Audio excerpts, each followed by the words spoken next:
Hello, greetings to you, my dear students. இப்போ நம்ம என்ன பார்க்க போறோம் அப்படின்னு பார்த்தீங்கன்னா, my dear students, 16 sure short topics in physics JEE Mains 2025 காக நம்ம வந்து அதுதான் my dear students பார்க்க போறோம். ஏற்கனவே நம்ம வந்து மேக்ஸுக்கு பார்த்திருந்தோம். நிறைய பேர் வந்துட்டு அதுக்கு நிறைய பாசிட்டிவ் கமெண்ட்ஸ் கொடுத்துருந்தீங்க. நிறைய பேர் எனக்கே மெசேஜ் பண்ணி அந்த பிடிஎஃப் வேணும் சார் எனக்கு சென்ட் பண்ணுங்க, எனக்கு லாஸ்ட் மினிட்ல எப்படி ப்ரிப்பேர் பண்றேன்னு தெரியலன்ட்டு நிறைய பேரண்ட்ஸ் ஸ்டூடெண்ட்ஸ்லாம் கேட்டிருந்தீங்க. ரொம்ப ஹாப்பியா இருந்துச்சு my dear students. அப்பயே அந்த வீடியோ கீழே நிறைய பேர் வந்துட்டு பிசிக்ஸ் கெமிஸ்ட்ரிக்கு வந்து சொல்லுங்க சார் அப்படின்னு கேட்டிருந்தீங்க. உங்களுக்காக நான் கொஞ்சம் ரிசர்ச் ஒர்க் பண்ணி இந்த செஷன் பண்றேன் my dear students. ஸோ வாங்க நம்ம செஷனுக்குள்ள போயிடலாம். ஸோ ஃபர்ஸ்ட் நீங்க வந்து பிசிக்ஸ் அண்ட் கெமிஸ்ட்ரி பார்த்தீங்கனாலே மேக்ஸை விட எப்பொழுதுமே பிசிக்ஸ் கெமிஸ்ட்ரி ரெண்டுமே ஈஸியாக இருக்கும், இல்லைனா மாட்ரேட்டாக இருக்கும் my dear students. ஏன்னா வந்துட்டு பிசிக்ஸ் அண்ட் கெமிஸ்ட்ரியில் வந்து உங்களுக்கு லென்த்தி ப்ராப்ளம்ஸ் இருக்காது. அதுவே மேக்ஸில் பார்த்தீங்கன்னா ஈஸியோ டஃப்போ லென்த்தில் ஏதோ ஒரு ஸ்டெப் விட்டுட்டீங்கன்னா முடிஞ்சிருச்சு my dear students. So physics and chemistry வந்து உங்களுக்கு ஜேஇ மெயின்ஸில் மார்க் பூஸ்ட் பண்ணுறதுக்கு ரொம்ப முக்கியமான ஒரு சப்ஜெக்ட்ஸ் my dear students.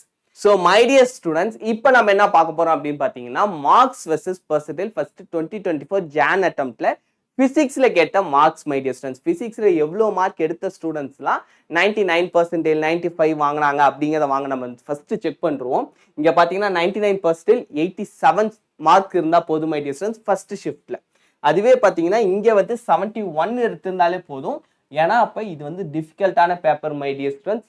அதுக்கப்புறம் பார்த்தீங்கன்னா இங்கே 91, இது வந்துட்டு ரொம்ப ஈஸியான பேப்பர், அதனால தான் 91 அவுட் ஆஃப் 100 நீங்கள் 91 எடுத்திருந்தா தான் உங்களுக்கு வந்துட்டு 99% வந்து கிடைக்கிறதுக்கான வாய்ப்பு இருந்திருக்கு my dear students.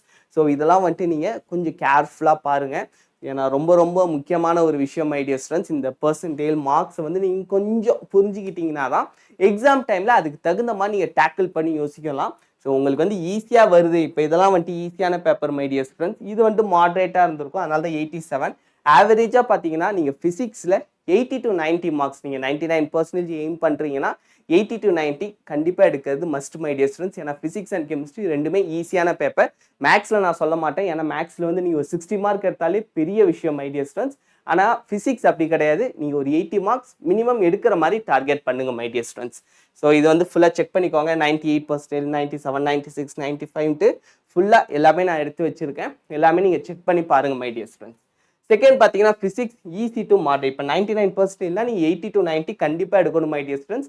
அதுவும் ஈஸியான பேப்பர்னா நீங்கள் எக்ஸ்ட்ரா ஒரு 4-5 மார்க் எடுத்து வச்சுக்கிறது நல்லது. இது வந்து ஜென்ரல் கேட்டகரி சொல்கிறேன். இதுவே வந்துட்டு மற்ற கேட்டகரி ஸ்டூடெண்ட்ஸ் கொஞ்சம் ஒரு 2-3 மார்க் கம்மியாக எடுக்கலாம் my dear students. அதுக்குன்னு ரொம்ப கம்மியாக எடுத்துடாதீங்க. அடுத்து 95% பார்த்தீங்கன்னா 55 to 70 my dear students. இந்த ரேஞ்சில் நீங்கள் எடுத்தீங்கனாலே ரொம்ப சூப்பர் தான். ஸோ my dear students, இப்போ பார்த்தீங்கன்னா 95% உங்களுக்கு ஓவராலாக வேணும்னா நீங்கள் 70, 70, 70 3 பேப்பர் வாங்கி ஒரு 210 வாங்கினீங்கன்னா ரொம்ப சூப்பர் my dear students. ஆனால் மேக்ஸில் உங்களுக்கு 70 மார்க்ஸ் எடுக்கிறதுங்கிறது ரொம்ப ரொம்ப கஷ்டம். அதனால நீங்கள் என்ன பண்ணணும், இதில் 70, கெமிஸ்ட்ரியில் இன்னும் கொஞ்சம் அதிகமாக 80, 85, இதுலேயே வந்துட்டு 70 கம்மி my dear students. முடிஞ்சாலும் மினிமம் 75 எடுக்க பாருங்க.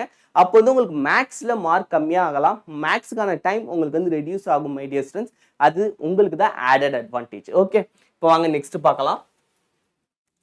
எந்தெந்த சாப்டர்ஸ் சார், அதாச்சும் இவ்வளோ நேரம் வந்துட்டு இம்பார்ட்டன்ஸ் பார்த்தோம், ஃபிசிக்ஸ்ல எவ்வளோ மார்க் எடுத்தால் நமக்கு பர்சன்டேஜ் வரும் my dear students. இப்போ வந்துட்டு இம்பார்ட்டன்ட் சாப்டர். இப்போ நம்ம என்ன பார்க்க போறோம்னா my dear students, நான் முன்னாடியே சொன்ன மாதிரி 80 to 90 மார்க்ஸ் வாங்கணும். 99%னா அந்த மார்க்ஸ் வாங்கிறதுக்கு ஃபர்ஸ்ட் எந்தெந்த சாப்டர்ஸ்லாம் ரொம்ப முக்கியம், எதுல இருந்து நிறைய கொஸ்டின்ஸ் கேட்டிருக்காங்க அப்படிங்கிறத வாங்க my dear students பார்த்துருவோம். So first my dear students, electrostatics. இது வந்துட்டு ரொம்ப ரொம்ப முக்கியம். பார்த்தீங்கன்னா 4 to 2 கொஸ்டின் வந்து சால்டாக கேட்டிருக்காங்க, விடாமல் கேட்டுக்கிட்டே இருக்காங்க. 4 to 8 ஷிஃப்ட்டை பொறுத்து மாறி இருக்கு my dear students, அதனால தான் 4 to 8 அப்படி வச்சிருக்கேன். செகண்ட் பார்த்தீங்கன்னா இங்கே கரண்ட் எலக்ட்ரிசிட்டி 2-3 கொஸ்டின்ஸ் சாலிடாக வந்துக்கிட்டே இருக்கு. ஸோ இந்த சாப்டர்ஸ் எல்லாமே ரொம்ப முக்கியம் my dear students. எல்லாமே நீங்கள் வந்து பார்த்துக்கோங்க. இந்த 13 சாப்டர்ஸ், நான் இந்த 13 சாப்டர்ஸ் மட்டும் சொல்லலை, இந்தந்த சாப்டர்ஸில் எதெல்லாம் இம்பார்ட்டன்ட் டாபிக்ஸ் அது பார்த்தீங்கன்னா எலக்ட்ரோஸ்டாட்டிஸ்டிக்ஸ்ல காஸ்லா, அதை பேஸ் பண்ணி நிறைய கொஸ்டின்ஸ் கேட்டிருக்காங்க my dear students. அடுத்து கரண்ட் எலக்ட்ரிசிட்டியில் ரெசிஸ்டன்ஸ் அண்ட் எலக்ட்ரிக் பவர், இதை பேஸ் பண்ணி நிறைய கொஸ்டின்ஸ் கேட்பாங்க. ஏன்னா இதெல்லாம் வந்து application oriented my dear students. அதோட லிங்க் பண்ணி உங்களுக்கு எக்கச்சக்கமான கொஸ்டின்ஸ் வரும்.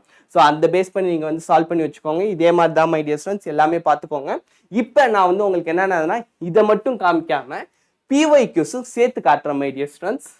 இப்போ காஸ்லாவில் பார்த்தீங்கன்னா அதாச்சும் 2024 காஸ்லாவில் கேட்ட எல்லா கொஸ்டின்ஸும் இங்கே இருக்கு. ஸ்க்ரீன்ஷாட் எடுத்து வச்சு பாருங்க my dear students. ஸோ இதெல்லாமே பார்த்துக்கோங்க மை டியர் ஸ்டூடெண்ட்ஸ். மேபி உங்களுக்கு ஏதாச்சும் கிளியராக தெரியல, இல்லை சார் எனக்கு கொஞ்சம் நெட்ஒர்க் இதுவாக இருக்குது, கிளியராக இந்த கொஷின்ஸ்லாம் தெரியல அப்படின்னா மறக்காமல் கமெண்ட் பண்ணுங்கள். நான் வந்துட்டு என் நம்பருக்கு மெசேஜ் பண்ணுங்கள். உங்களுக்கு இந்த பிடிஎஃப் வந்து நான் ஷேர் பண்ணுறேன் மை டியர் ஸ்டூடெண்ட்ஸ். இந்த பிடிஎஃப் நீங்கள் மட்டும் பார்த்துட்டு போனாலே போதும். இதில் இருக்க கொஷின்ஸ்லாம் சால்வ் பண்ணி பாருங்கள். இதை பற்றி இந்தந்த கொஷின்ஸ்க்கான ஆன்சரை தேடி பாருங்கள் மை டியர் ஸ்டூடெண்ட்ஸ். இதை மட்டும் நீங்கள் பார்த்துட்டு போனாலே சாலிடாக வந்துட்டு நான் சொல்கிற மாதிரி மினிமம் 70 மார்க்ஸ் கண்டிப்பாக அடிச்சிடலாம். இதுக்கு மேலேயும் வந்துட்டு பண்ணால் நீங்கள் கொஞ்சம் ஹார்ட் ஒர்க் எக்ஸ்ட்ரா போட்டிங்கனாலே போதும் மை டியர் ஸ்டூடெண்ட்ஸ். ஸோ இது வந்துட்டு உங்களுக்கு ஹெல்ப்ஃபுல்லாக இருக்கும் அப்படின்னு நம்புகிறேன். அப்படி மேபி ஹெல்ப்ஃபுல்லாக இருந்துச்சுன்னா மறக்காமல் கமெண்ட் செக்ஷனில் சொல்லுங்கள். ஏன்னா உங்களோட ஒரு கமெண்ட்ஸுமே எனக்கு வந்து மிகப்பெரிய மோட்டிவேஷன் மை டியர் ஸ்டூடெண்ட்ஸ். உங்களோட கமெண்ட்ஸ்னால தான் நிறைய விஷயம் நானுமே தெரிஞ்சுக்கிறேன், நிறைய விஷயம் நான் பண்ணணும் அப்படிங்கிற மோட்டிவேஷன் எனக்கு கிடைக்கிது. ஸோ மறக்காமல் கமெண்ட் பண்ணுங்கள். உங்கள் எல்லாருக்குமே all the best my dear students. JEE exam நல்லா பண்ணுங்கள், சிறப்பாக பண்ணலாம். இன்னும் வந்து கெமிஸ்ட்ரி வேணுனாலும் எனக்கு கமெண்ட் பண்ணுங்கள். நான் கெமிஸ்ட்ரிக்கு ஷார்ட் வீடியோ கண்டிப்பாக அப்லோட் பண்ணுறேன் my dear students. Bye bye. Thank you my dear students.